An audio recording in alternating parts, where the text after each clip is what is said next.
हमारे चैनल को सब्सक्राइब करें और बेल आइकन दबाएं। मैं हूं दयानंद शेट्टी और आप मुझे इंस्पेक्टर दया के नाम से जानते हैं। For more episodes of CID, subscribe to lift crime and hit the bell icon.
अब इस आग में कई लोग जलेंगे।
अबे अंधा है क्या?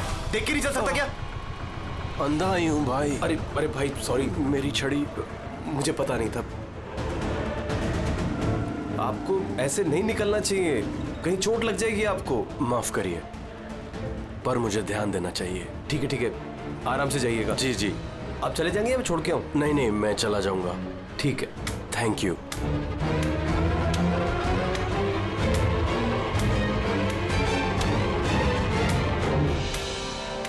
क्या हो गया यार? ये इतना दर्द क्यों हो रहा है?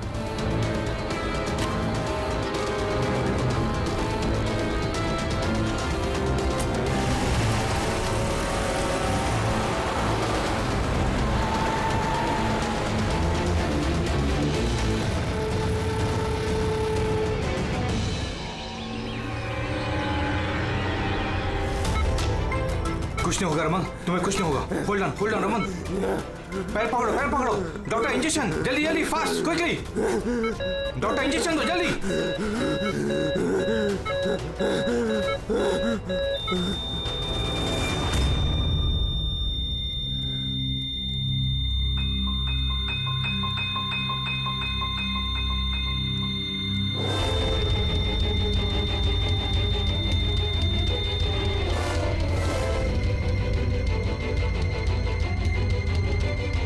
Oh my God, he's dead. और इनकी मौत नेचुरल भी नहीं है। अब क्या? I know, Priya. It's a murder. और मैंने डॉक्टर सालुंके को इस केस के बारे में सब कुछ पहले से बता दिया था। अब तक तो उन्होंने फाइंड आउट कर भी लिया होगा कि रमन की मौत की वजह क्या होगी। जहर? रमन की मौत जहर से हुई है? हाँ बस, बहुत खतरनाक जहर है। ये पहले इंसान के दिमाग पर असर करता है। पहले डिलेरियम, फोटोफोबिया, एमनेशिया। उसके बाद ये जहर इंसान के बाकी के अंगों पर असर करता है। बाकी के अंग धीरे धीरे काम करना बंद कर देते हैं और इंसान की मौत हो जाती है। सर साहब, इसका कोई एंटीडोट तो होगा ना? हर जहर का एंटीडोट होता है फ्रेडी, लेकिन उसके लिए हमें उस जहर के बारे में पूरी जानकारी होनी चाहिए। बस ये जहर आसानी से पकड़ में नहीं आता है।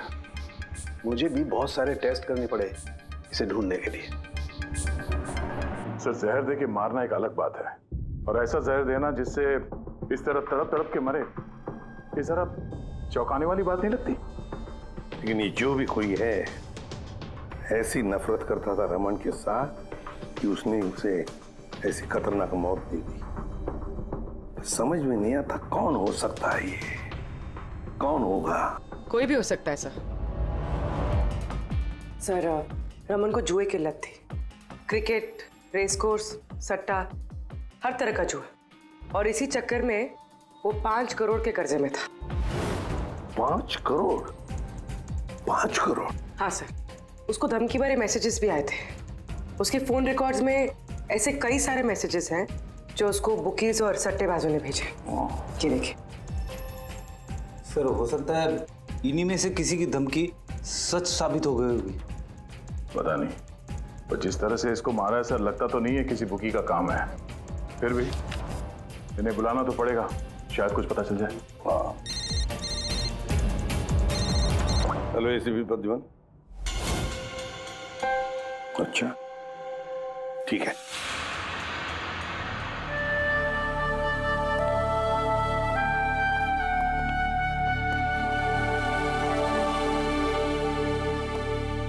आप रमन का चचेरा भाई हितेन। हितेन, किसी ने रमन का खून कर दिया है। क्या लगता है आपको, किसने किया होगा? मुझे नहीं पता सर, बुरे काम का बुरा नतीजा। एक ना एक दिन तो ये सब होना ही था सर। हम किसने किया, कैसे किया, ये तो नहीं पता सर, लेकिन इतने सारे लोगों से दुश्मनी, इतने सारे लोगों का कर्जा, उन्हीं में से किसी ने अच्छा, आपके अलावा परिवार में इनका और कौन? माँ है इसकी, लेकिन अब वो कहाँ पर है ये मुझे नहीं पता। ठीक है हितेन, हमारी इन्वेस्टिगेशन अभी चल रही है, तो बॉडी अभी यहीं रहेगी हमारे पास। आप अपना कॉन्टैक्ट नंबर वहाँ लिखवा दीजिएगा, जरूरत पड़ेगी तो आपको तकलीफ देंगे। जी सर।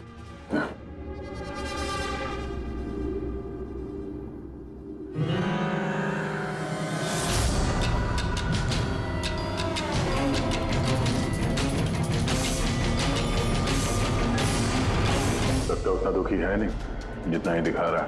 हाँ, बॉडी ले जाने की जल्दी नहीं थी, जैसे ही बोला जाओ तो निकल गया। कोई पूछताछ नहीं कब मिलेगी बॉडी। गड़बड़ है, गड़बड़ है ये हितेन, बड़ी गड़बड़ है।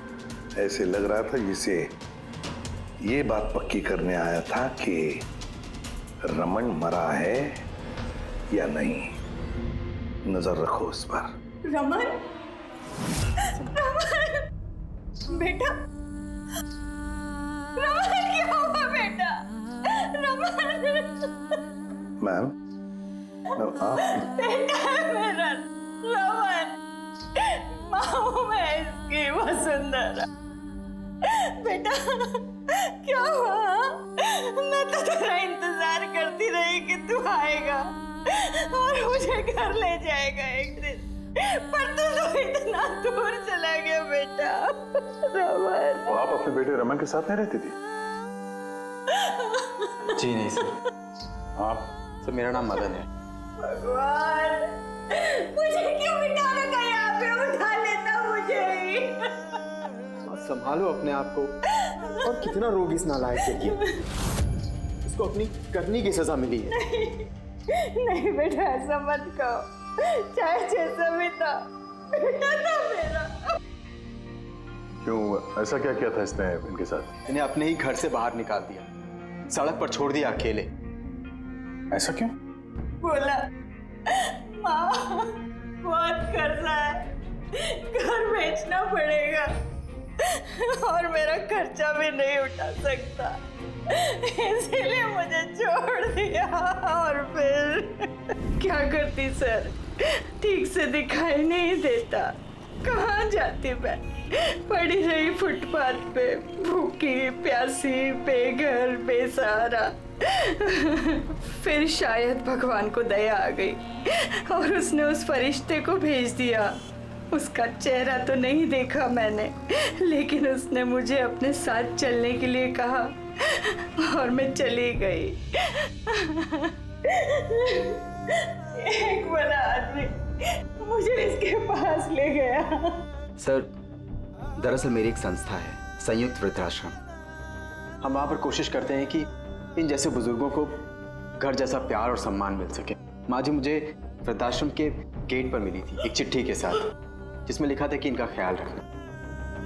बस उसी दिन से संयुक्त वृद्धाश्रम इनका घर बन गया। आज सुबह लैंडलाइन पे फोन आया कि इनके बेटे की मौत हो गई है। बस इनसे रहा ही नहीं गया। माँ है ना। मेरी आपसे विनती है, इसके कातिलों को छोड़ना मत सर, जरूर सजा दिलवाना सर, जरूर सजा दिलवाना।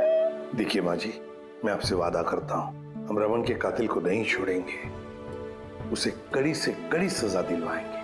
आप प्लीज चिंता मत कीजिए। थोड़ा ख्याल रखिए अपना। मदन, इनका ख्याल रखना। और एक बात, किसी भी चीज की आप लोगों को जरूरत पड़े तो हमें जरूर याद करना। कमाल है। तारिका, हॉस्पिटल के डॉक्टर्स की रिपोर्ट के हिसाब से इसकी जांघ पर ये जो निशान है ना, ये या तो किसी एलर्जी का है या फिर किसी जहरीले कीड़े मकोड़े के डंक का निशान है।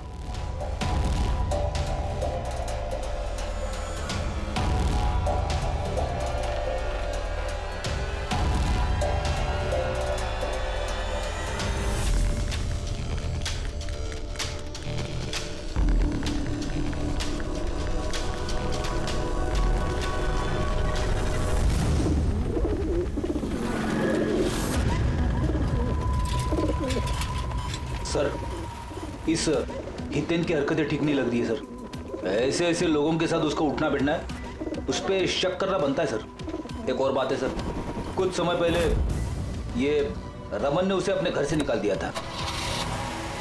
अब रमन के मरने के बाद वो उसकी प्रॉपर्टी हड़प करने की कोशिश कर रहा है सर। सर एक मिनट, यहाँ आएंगे प्लीज। सर इसके स्किन पे ना मुझे कुछ ये अजीब सा दिख रहा है।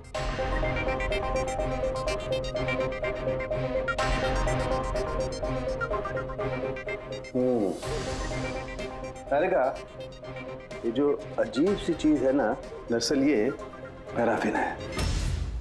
पैराफिन? मोम। अरे तो इसका मतलब वो जहर इसके थाई में नहीं इंजेक्ट किया गया? किया गया, वो जहर इसकी थाई में ही इंजेक्ट किया। तो फिर ये मोम कहाँ से आया? मोम कहाँ से आया? तारिका, यहाँ से खूनी ने जहर इंजेक्ट किया। दरअसल ये जहर मोम से, पैराफिन से कोटेड था, इसीलिए इसकी इस चमड़ी पर भी और इसके खून में भी हमें पैराफिन मिला है। क्योंकि खूनी नहीं चाहता था कि ये जहर तुरंत इसके शरीर में जाकर के असर दिखाए, इसलिए उसने इसे कोट कर दिया। और ये जो जहर है, इसको माइन, ये एक बायो पॉइजन है, जैविक जहर। खूनी ने इसे मोम से कोट किया, इसके शरीर में इंजेक्ट किया और फिर इसके शरीर की गर्मी से मोम पिघलने लगा और वो जहर इसके खून में मिलकर के अपना असर दिखाने लगा। मतलब ये जहर किसी लिक्विड फॉर्म में नहीं, बल्कि पैलेट यानी छोटी गोली के फॉर्म में इसके शरीर में डाला गया है। एग्जैक्टली।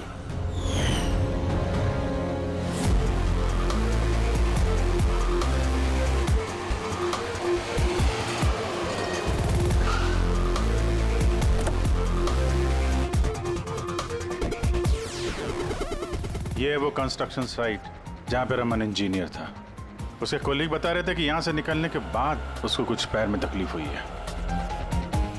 लेकिन यहाँ पे जो वर्कर्स काम करते हैं उन लोगों ने बताया कि जब तक वो कंस्ट्रक्शन साइट में था तब तक तो वो ठीक था। इसका मतलब जो भी हुआ कंस्ट्रक्शन साइट से बाहर आने के बाद हुआ, तो यहीं पे हुआ होगा। यहाँ पे तो आसपास पता करते हैं, शायद किसी ने कुछ देखा हो। सर आप लोग चलिए, मैं जरा चाय पी के आता हूँ। मतलब चाय वाले से पूछ के आता हूँ कुछ देखा है क्या। अभिजीत, ये बच्ची कंस्ट्रक्शन साइट के सामने अखबार बेच रही है, पूछते हैं उससे।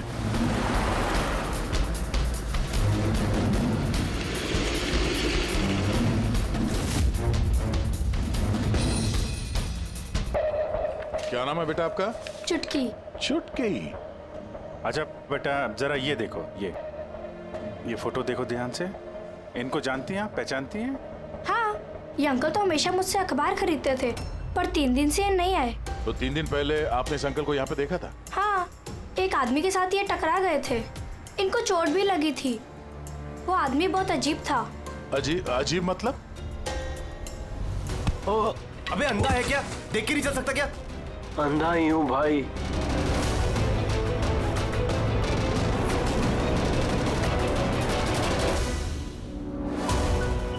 क्या हो गया यार, दर्द क्यों हो रहा है?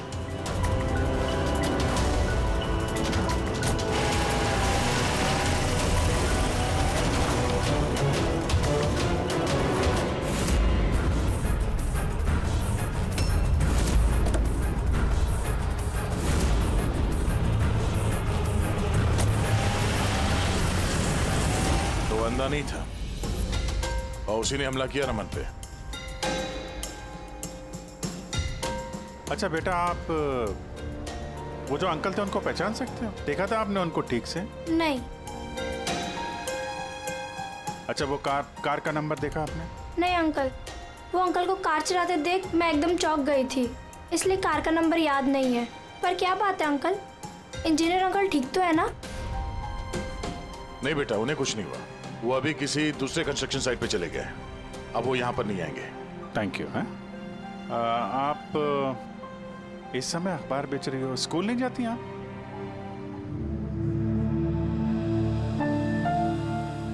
क्या बात है, हैं? स्कूल तो जाना चाहिए। आप कितनी इंटेलिजेंट लड़की हो। एक्चुअली हर बच्चे को स्कूल जाना चाहिए और आपको भी जाना चाहिए। पर स्कूल जाने के लिए बहुत सारे पैसे चाहिए ना अंकल, मेरे पास पैसे नहीं है। बेटा अगर आपको पैसे ना देना पड़े तो आप स्कूल जाएंगी? हाँ अंकल जरूर जाऊंगी, मुझे पढ़ना है।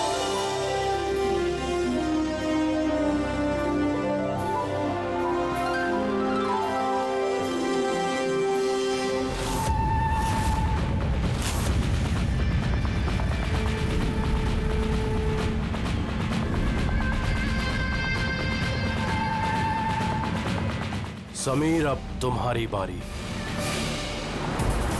हाँ बोलो। हाँ यार, तुम्हें एक बार में समझ में नहीं आता है। देखो मैंने तुम्हें पहले भी कह दिया है कि तुम कुछ भी कर लो, मैं इस खंडहर के लिए एक कौड़ी भी खर्च नहीं करने वाला।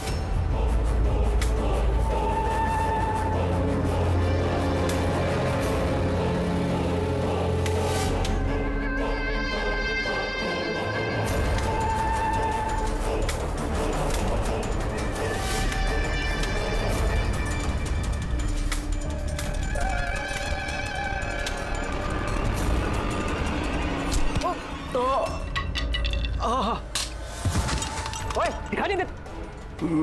मेरी छड़ी। Sorry I am sorry. मेरी छड़ी। I am sorry. अब आपको कहीं लगी तो नहीं? आप ठीक है ना? मैं आपको कहीं ड्रॉप कर दूं? नहीं, मैं ठीक हूँ, मैं चला जाऊंगा। आप ठीक है ना? नहीं, I'm okay। आप संभाल के जाइए। हाँ जी, आप संभाल के जाइए। Okay, thank you.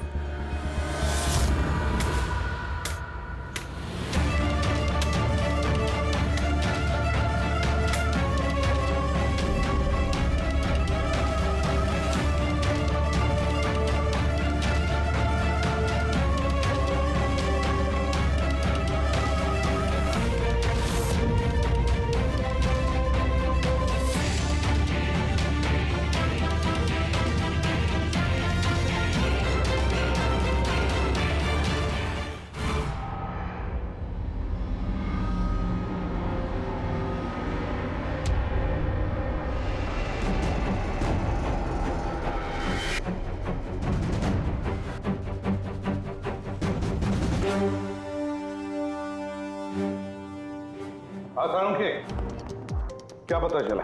बस इस आदमी को जो जहर दिया गया ना वो भी किसी पौधे से ही बनाया गया है। क्या? ये भी किसी पौधे से? हाँ बस, लेकिन ये कौन सा जहर है ये अभी तारिका पता कर रही है। इस जहर का नाम है रिकिनस कम्युनिस और ये जहर पहले वाले जहर से भी बहुत ज्यादा तेज और खतरनाक है। रिकिनस? अब ये किसी पौधे का नाम है क्या? हाँ फ्रेडी, ये किसी पौधे का नाम है और बॉस ये कोई आम पौधा नहीं है, बहुत मुश्किल से मिलता है और खूनी जो कोई भी हो बॉस उसे पौधों के बारे में बड़ी अच्छी जानकारी है। हाँ, जानकारी तो होनी चाहिए पौधों के बारे में, तभी तो। लेकिन सर इन हत्याओं की वजह क्या है? ना तो हमें रमन की हत्या का कारण पता है और ना समीर का, और दूर दूर तक इन दोनों का एक दूसरे से कोई संबंध ही नहीं है। सर समीर और रमन के बीच में एक चीज तो कॉमन है। क्या? माय गॉड, तो ये है वो कड़ी जो समीर और रमन को जोड़ती है। तो क्या दोनों ने एक ही गलती की? जी सर, रमन की तरह समीर ने भी अपने बूढ़े और कैंसर पेशेंट पिता को घर से निकाल दिया था। हमने उनके बारे में छानबीन की और एक ऐसे शख्स से मिले जिन्होंने समीर के पिता को ढूंढने में मदद भी की और इस केस को एक नया मोड़ दिया। कौन है वो? सर, ये डॉक्टर दिनेश है। Hello sir. कैंसर सेंटर के चोरी। समीर के पिताजी का इलाज यही कर रहे थे। डॉक्टर दिनेश, सर एक बात समझाइए। समीर ने अपने पिताजी को घर से बाहर निकाला था, तो फिर ये समीर के पिताजी आपके यहाँ कैसे पहुंचे, आपके कैंसर सेंटर में? किसी ने उन्हें हॉस्पिटल पहुंचा दिया था। मैं हॉस्पिटल पहुंचा ही था जब मैंने इनको देखा। ये चेयर पे बैठ के कुछ बड़बड़ा रहे थे, हाथ में लिफाफा था। मैंने पूछा कि कौन है, लेकिन इनको कुछ याद नहीं था। मैंने उनके हाथ से लिफाफा लिया। पैसों के अलावा उसमें एक चिट्ठी भी थी। उसमें लिखा था कि इनको कैंसर है और हम इनको अपने यहाँ एडमिट करके इलाज शुरू करें। एडमिशन के लिए डिपॉजिट की रकम लिफाफे में है और इलाज के पैसे भी हॉस्पिटल के अकाउंट में ट्रांसफर हो जाएंगे। उनकी उम्र और हालत को देखकर मैंने उनको एडमिट तो कर लिया, पर मुझे चिंता थी अगर पैसे ना मिले तो। लेकिन भगवान का शुक्र है अगले ही दिन इलाज के पूरे पैसे 10 लाख रुपए हॉस्पिटल के अकाउंट में ट्रांसफर हो गए थे। 10 लाख रुपए? किसने ट्रांसफर किए? सर 100% खूनी ने दिए होंगे। सर बैंक डिटेल से पता चल जाएगा। पता चल गया एक्चुअली पैसे समीर की वाइफ रत्ना ने दिए थे सर। ये सब मेरी गलती है सर। मेरी वजह से समीर की जान चली गई। मैंने ही उसे उकसाया था। पिताजी की देखभाल में काफी प्रॉब्लम हो रही थी और सारी प्रॉपर्टी और सब हमारे नाम पर हो ही चुका था, तो मैंने ही समीर को कह के पिताजी को घर से निकलवा दिया। शर्म नहीं आती तुम्हें? समीर के पिता तुम्हारे भी पिता समान थे, उनको ही घर से निकाल दिया। ये सब करने के बाद फिर उनकी इलाज के लिए 10 लाख रुपए क्यों दिए? मुझे किसी ने धमकी दी थी सर कि अगर पिताजी के इलाज के लिए 10 लाख रुपए नहीं दिए तो वो समीर को और मुझे मार देंगे। सर मैंने उन्हें 10 लाख रुपए दे दिए, फिर भी उन्होंने समीर को मार दिया और अभी भी कहा है कि अगर हर महीने पिताजी के इलाज के लिए 50,000 रुपए नहीं दिए तो वो मुझे भी मार देंगे। किसी पे शक है तुम्हें? नहीं। उसके बारे में कुछ याद है? उसकी आवाज, उसका लहजा, कुछ भी याद नहीं।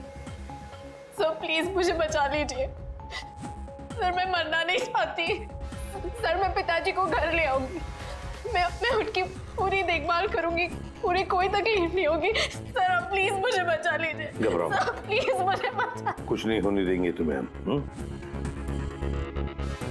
तो भी जिस नंबर से इसे धमकी भरे कॉल आते थे वो नंबर ले लो और पता करो कहाँ का है। आप चलिए।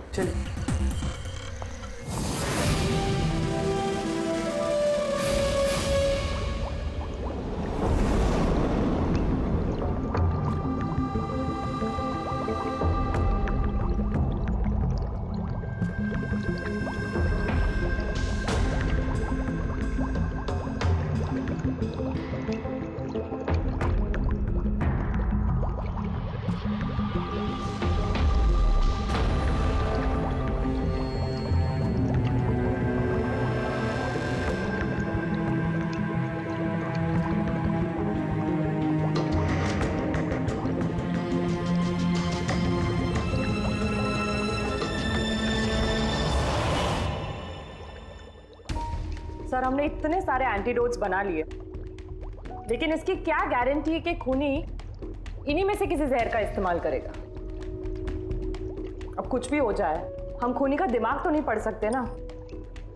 तुम्हारी बात बिल्कुल ठीक है तारिका, लेकिन एक बात समझो, खूनी इन पौधों का जहर निकाल करके इस्तेमाल कर रहा है, इन पौधों का पहले से भी ज्यादा तेज हर बार। तो हमें हमेशा चौकन्ना रहना पड़ेगा। पता नहीं वो अगली बार कौन से पौधे का जहर किस पर इस्तेमाल करे, पता नहीं किस पर, कब, कहां, कैसे, किस पौधे का, पता नहीं।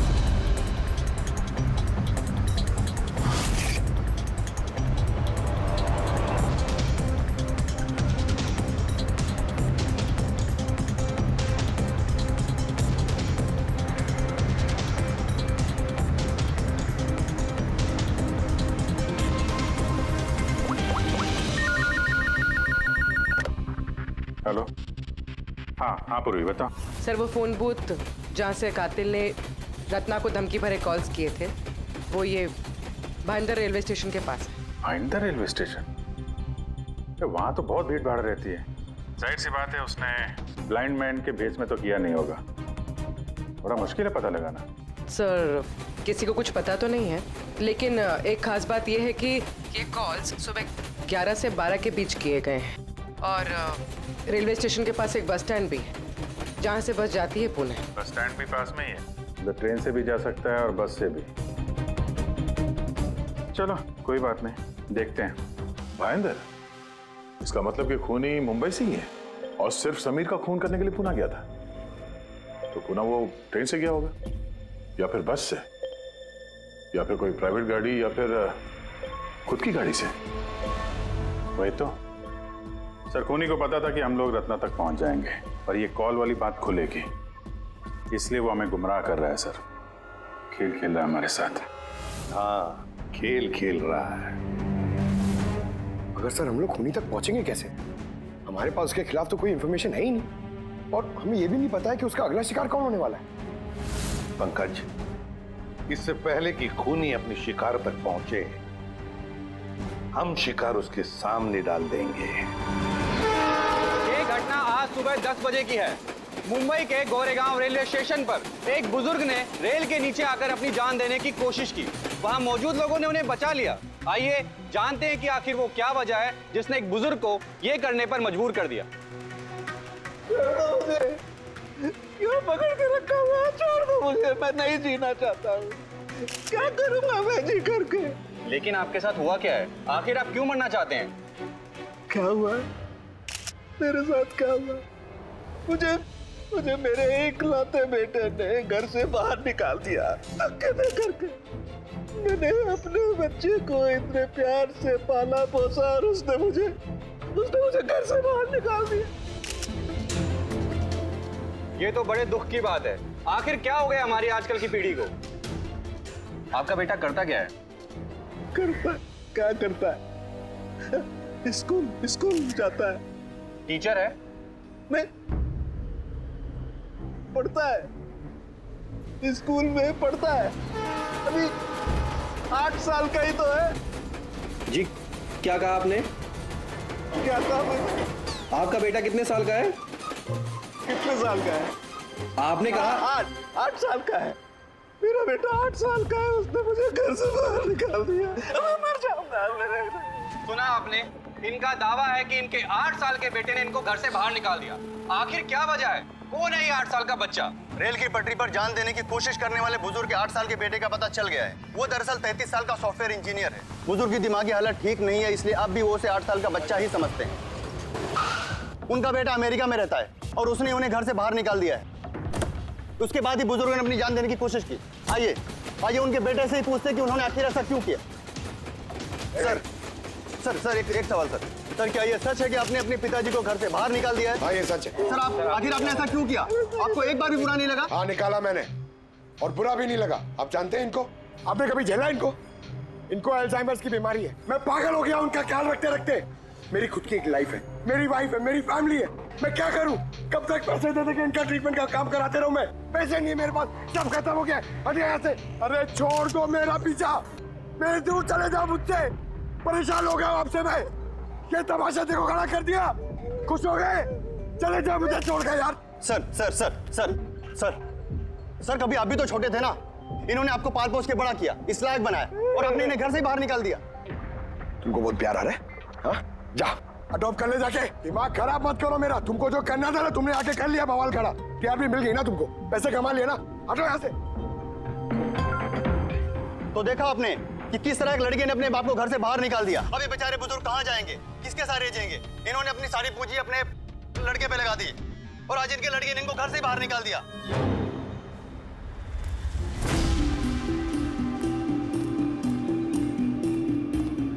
बड़े बच्चे गुब्बारे गुब्बारे ले लो जल्दी। गुब्बारे वाला गुब्बारे ले लो। अरे बेटा गुब्बारे गुब्बारे गुब्बारे ले लो। गुब्बारे वाला गुब्बारे ले लो। गुब्बारे गुब्बारे ले लो। गुब्बारे गुब्बारे ले लो बेटा। गुब्बारे गुब्बारे ले लो। गुब्बारे गुब्बारे वाला गुब्बारे गुब्बारे ले लो।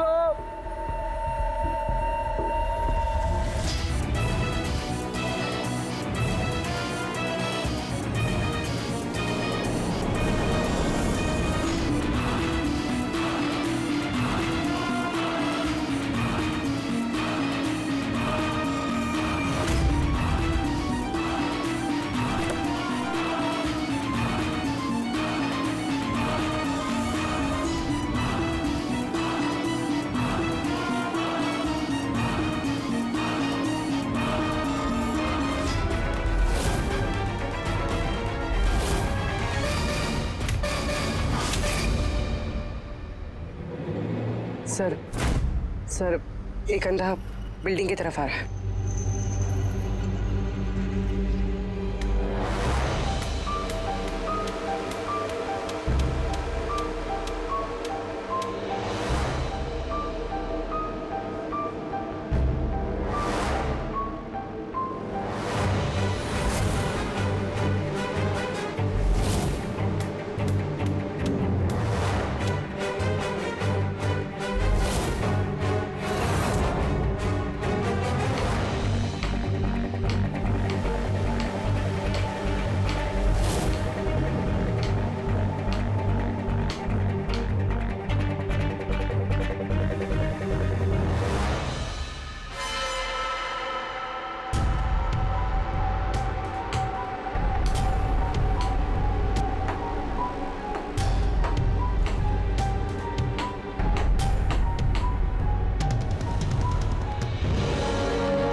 इतने सारे लोग? सर इतने सारे अंधे एक साथ? हमने तो एक सोचा था, यहाँ तो 8-10 निकले।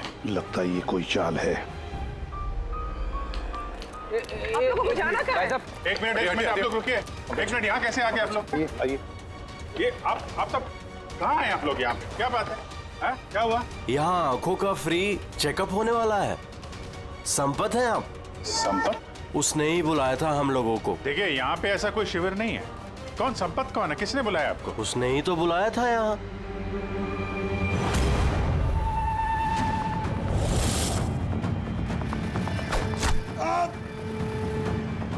पंकज पंकज पंकज क्या हुआ? पंकज वो रहा। पकड़ो उसे। छोड़ना नहीं।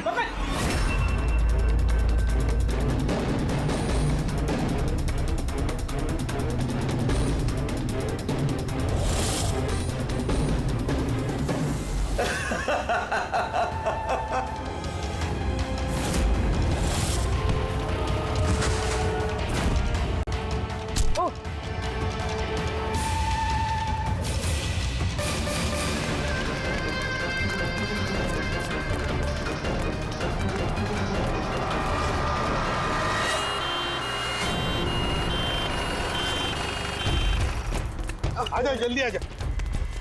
पंकज तुझे कुछ नहीं होगा। पंकज इसे एम्बुलेंस में लेके चलो।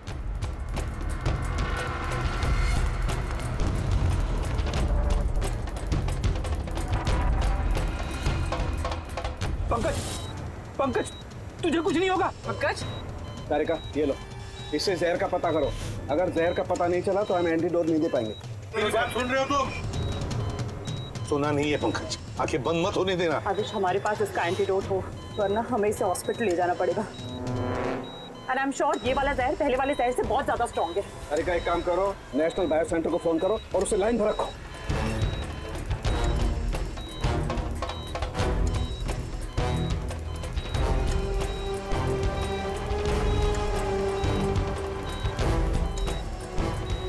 Pankaj, don't worry, Pankaj.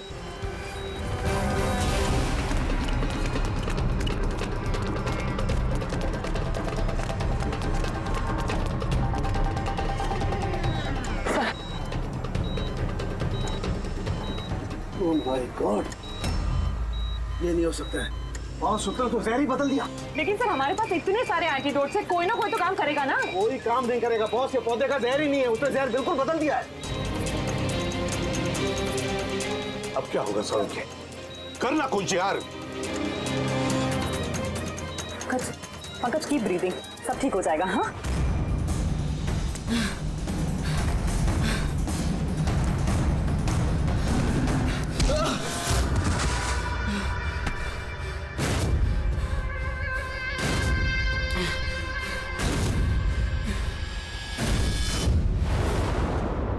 Sir, मेरा नाम मदन है। तुमने क्या ये सब? क्यों पड़े हो मेरे पीछे? मैंने जो किया सही किया। लोगों की जान लेना सही है? मैंने सिर्फ बुरे लोगों को सजा दी है सर। जो लोग अपने माँ बाप का ख्याल नहीं रखते ना, उनको इस दुनिया में जीने का कोई हक नहीं होता। जब मेरी माँ की मौत हुई थी तो मेरी दुनिया उछल गई थी। उसी वक्त मैंने इस संयुक्त वृद्धाश्रम की शुरुआत की थी। सर, वहाँ पर जितने भी बुजुर्ग माँ बाप आते हैं ना, सब अपने बच्चों के सताए हुए होते हैं। ये देखकर मेरा खून खौल जाता है। मैंने उसी वक्त ये फैसला किया था कि मैं इन सबको सबक सिखाऊंगा, इसीलिए मैं मार देता हूं इनको। क्या गलत किया मैं? सर, कुछ करो सर। कुछ नहीं कर सकते जब तक उस जहर का कंपोजिशन नहीं पता लगेगा फ्रेडी, हम कुछ भी नहीं कर सकते। अगर इसे गलत एंटीडोट दे दिया तो ज्यादा खतरनाक होगा यार। सर, पंकज की हालत तो बिगड़ती जा रही है। सर, पल्स गिर रही है, हॉस्पिटल ले जाना पड़ेगा। हॉस्पिटल जाके कुछ नहीं होगा, हमारे पास इतना वक्त नहीं है तुम्हारा जाकर टेस्ट करें। मुझे इस जहर का नाम चाहिए यार। पंकज, हेलो। हाँ सर, हाँ सर, पकड़ा गया। सर, खूनी मदन है। हाँ, जहर हम पता करते हैं। कभी पता नहीं चलेगा तुमको, कभी पता नहीं चलेगा तुम लोगों को। उसने भी पापा को सताया। मदन, गाड़ी! Oh no! Madan, Madan, Madan, Madan, ambulance बुलाना पड़ेगा, जल्दी। नहीं सर, कोई फायदा नहीं है।